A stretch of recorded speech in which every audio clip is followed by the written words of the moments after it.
Hi, I'm Ren, and today I'm going to be presenting Justice, the Price of For-Profit Prisons, my criminal justice senior project. So before we get started, let's talk about what private prisons are, what a public prison is, and what the real differences are, and why they matter. Private prisons are owned and operated by an entity that is separate from the government, be it a person, a company, or a corporation. A public prison is owned and sometimes operated by the government, either local or federal. Now, I say sometimes because some public prisons are managed by private entities. The differences between these two matter because a private prison has fewer regulations than a public prison and is more focused on the generation of income. Public prisons are heavily regulated and have little to no income. Both are paid for by taxpayer dollars. Alright, moving on to key facts and debates. Some important words to keep in mind during this presentation are bias, incarceration, privatization, and sentencing. A bias, according to the American Psychological Association, is a partiality or predisposition either for or against something. Basically, a prejudice. Incarceration is the act of putting or keeping someone in a prison or a place used as a prison. Privatization is the process of selling companies or organizations that are owned by the government to private investors. And finally, sentencing is the declaration and decision of punishment, typically for a crime. Alright, moving on to the financial arguments in favor of private prisons. There are quite a few arguments that are in favor of private prisons. There are a lot of claims that private prisons cost far less to the public than public prisons do. And there's also the claim that by creating a more open market in the penal system, it'll generate growth in the economy. However, the arguments against it and the actual research shows that that's not quite the case. In the table on the slide in front of you, so it shows that there's no actual significant difference between the quality and the economic savings of a private versus a public prison. Basically, they cost about the same and they give about the same quality of care to the incarcerated. Additionally, private prisons are really owned by maybe 2 or 3 major companies. There isn't much growth in the market. Another issue with both private and public prisons is that they're often overcrowded. Public prisons are overcrowded due to a lack of space and high incarceration rates. Private prisons often stay at or close to capacity to maintain the highest income possible because, like I said last slide, private prisons are paid for by tax dollars. They get money. They get more money the more incarcerated people they have. In addition to overpopulation, there is a dramatic racial disparity within the population of prisons. The 2 highest populations that are imprisoned are young, Black, and Latino men, most of whom are taken in on minor drug offenses which get higher sentences due to Nixon and Reagan's war on drugs and the greater belief in deterrence theory in the 1970s. Our next topics are going to be the 2 relevant theories that I found for this specific topic. The first theory that I decided to cover was deterrence theory. It was founded on the ideas of Cesar Beccaria and Jeremy Bentham. However, neither of them actively came up with deterrence theory. It was more just based off of thoughts that both of them had. The main idea behind it is that if a punishment is severe enough, a crime will no longer occur. This was extremely popular in the 1970s and 80s with legislators. That's why we have things like Nixon's war on drugs, why we have such harsh sentences for minor crimes, and why things like 3 strike laws exist. Personally, I didn't find any strengths for deterrence theory. I included it because I thought it was important to discuss while discussing prison and incarceration, but if deterrence theory worked, then the incarceration rates that we have would be far lower. Crime rates would be far lower because of how harsh punishments are for even minor offenses. Moving on, we also have strain theory. Strain theory was founded by Robert Merton, and his initial idea was that people disconnected from cultural norms are more likely to commit crimes.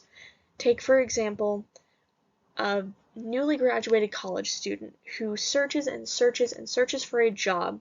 All of their peers get a job, but they still can't find one.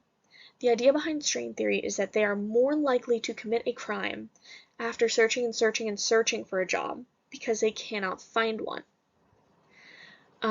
This wasn't necessarily well received because quite a lot of people thought that Merton's strain theory was far too general. So a few other people took the idea of strain theory and came up with their own ideas. For example, Robert Agnew in the 1990s. He created general strain theory, which states that any severe stress of any kind can cause someone to commit a crime, no matter the relationship between the stress and the crime itself. I think that strain theory is stronger of a theory than deterrence theory. I think that it gives a good general explanation of why crimes might be committed, but it is still too general to determine the details behind why a person commits a crime and why a person might commit a specific crime. Our next topic will be relevant methodologies. These two methodologies I found were extremely important during my research on prison privatization and private prisons as a whole. The first one that we'll cover is surveys. A survey is a study in which a group of participants is selected from a population and data about or opinions from those participants are collected, measured, and analyzed.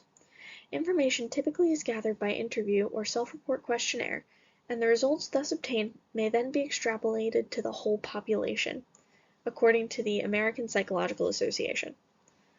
What that means is that you take a very small group from a very, very large group, and you get the opinions or the data from the small group, and because of how large the big group is, you assume that what you learned about the small group is relevant to the entirety of the big group. Now, surveys are strong in that they are extremely flexible on how they can be used and who can use them. For example, one of the studies or surveys that I used in my paper was by the United States government.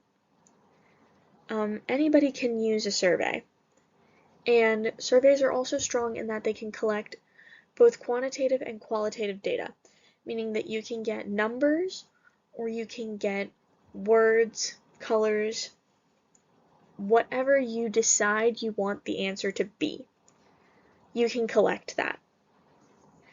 Now, there are issues in that if a survey goes unanswered, there may not be enough data gathered to make any sort of significant discovery.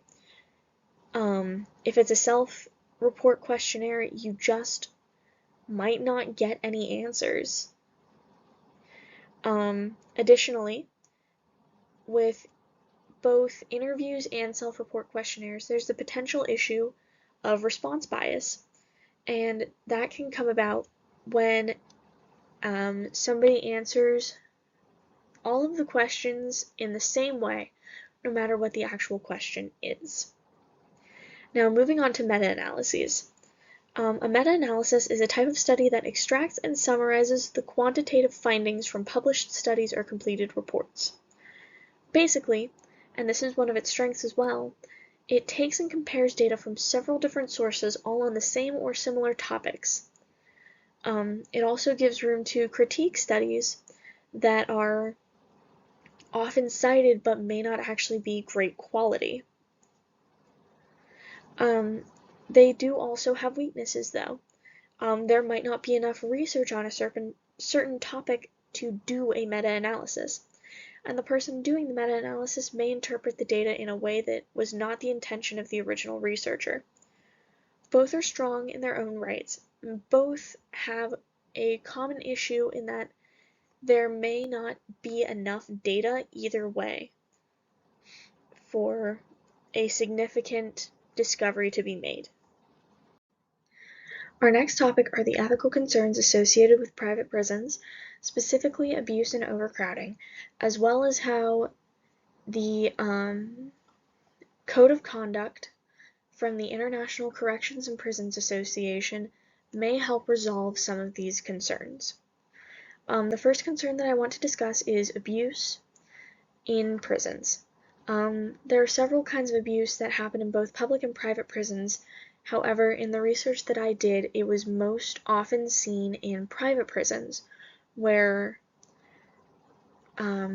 inmates would face violence all of the time, and there were even allegations of a prison in Idaho where prison guards would encourage inmates to fight each other. Now, spontaneous violence can occur as well, but that's also partially because of overcrowding, which is again an issue in both public and private prisons. But in public prisons, overcrowding exists because there's nowhere else for these people to go. For private prisons, it's because they want to get the most profit out of it. Now, this issue, both of these issues can be solved if the International Corrections and Prisons Association's Code of Ethical Conduct is adopted.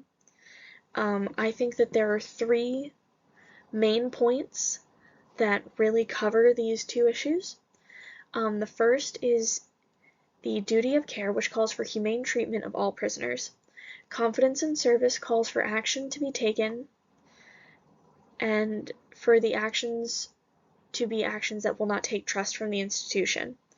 Professional conduct and independence calls for professionals to use logic, reasoning, and their training to make good decisions.